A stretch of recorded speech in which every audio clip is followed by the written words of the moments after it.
একটা হিজড়ে মাসি একটা বাচ্চাকে নাচাতে এসেছিল।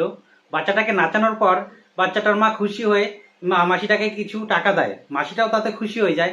খুশি হওয়ার পরে মাসিটা ওই বাচ্চাটাকে এমন আশীর্বাদ করেন, সে আশীর্বাদ শোনার পরে ওখানে যারা যারা ছিলেন তাদের কেউ দুটো ঠোঁটের মাঝখানে দুটো ঠোঁট দিয়ে দাঁতগুলোকে আর চেপে ধরে রাখতে পারেনি। অটোমেটিক্যালি দুটো ঠোঁট ভেদ করে দাঁতগুলো বেরিয়ে এসছে।